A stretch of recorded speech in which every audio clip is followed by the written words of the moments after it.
Donc c'est là qu'il faut que je regarde, c'est ça. Ok. Donc oui, bonjour, je m'appelle Sébastien Planet, donc je travaille chez Siemens Digital Industries depuis un peu plus de 15 ans maintenant.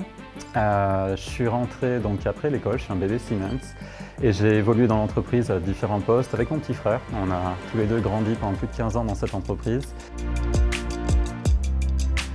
C'est une femme qui ose, en fait, qui est telle qu'elle est, qui est naturelle et qui arrive à se dépasser finalement au-delà de son statut de femme ou d'homme ou peu importe.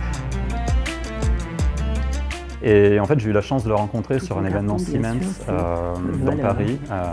Elle a pris la parole devant 1000 personnes, je crois. Et comme le dit si bien Oscar Wilde, il faut toujours viser la lune, car même en cas d'échec, on retombe dans les étoiles.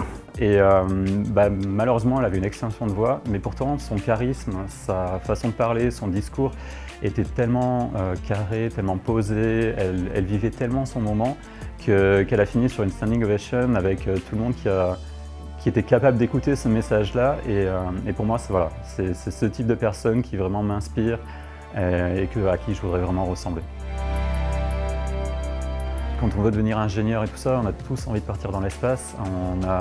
C'est des choses qui nous attirent. Et avec tout ce que l'on entend des fois aussi, que les femmes peuvent pas faire ceci, les femmes peuvent pas faire cela, d'avoir une femme qui a été capable de prendre tout ça à bras-le-corps, de faire son rêve, d'aller dans l'espace, de devenir ministre à plusieurs reprises, de laisser une trace avec les différentes associations aujourd'hui dans lesquelles elle peut être. Pour moi, c'est quelque chose qui est énorme, qui donne aussi l'image qu'il n'y a pas de limite. Il suffit de vouloir faire des choses pour que finalement on y arrive, ça se réalise.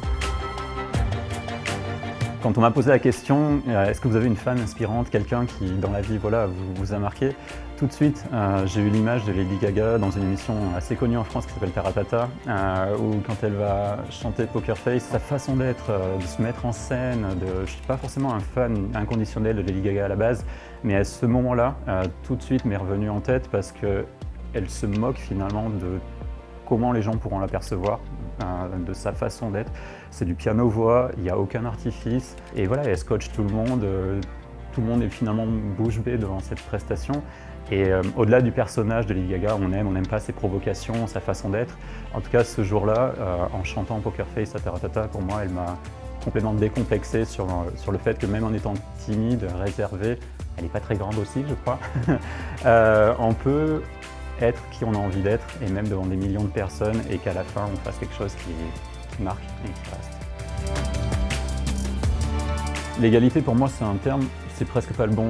Je préférerais qu'on parle d'équité plutôt que d'égalité, dans le sens où, pour moi, l'égalité, entre guillemets, c'est vous avez des personnes qui ont des tailles différentes, vous leur donnez tous une marge de 50 cm, donc vous les mettez à égalité, et vous leur dites de passer un mur qui fait 2,50 m de haut. Il y en a qui y arriveront, et d'autres qui n'y arriveront pas. Et donc là, mais on a été égalitaire, on a donné la même chose à tout le monde. Pour moi, l'équité, c'est plus pertinent dans le sens où peut-être que la personne qui est plus petite, on lui mettra une marge de 70 cm, là où les autres, on mettra une marge de 20 cm. Et au final, par contre, ils auront tous passé le mur et ils seront tous passés de l'autre côté. Mais quand tu m'as demandé une femme inspirante, j'ai revu cette scène.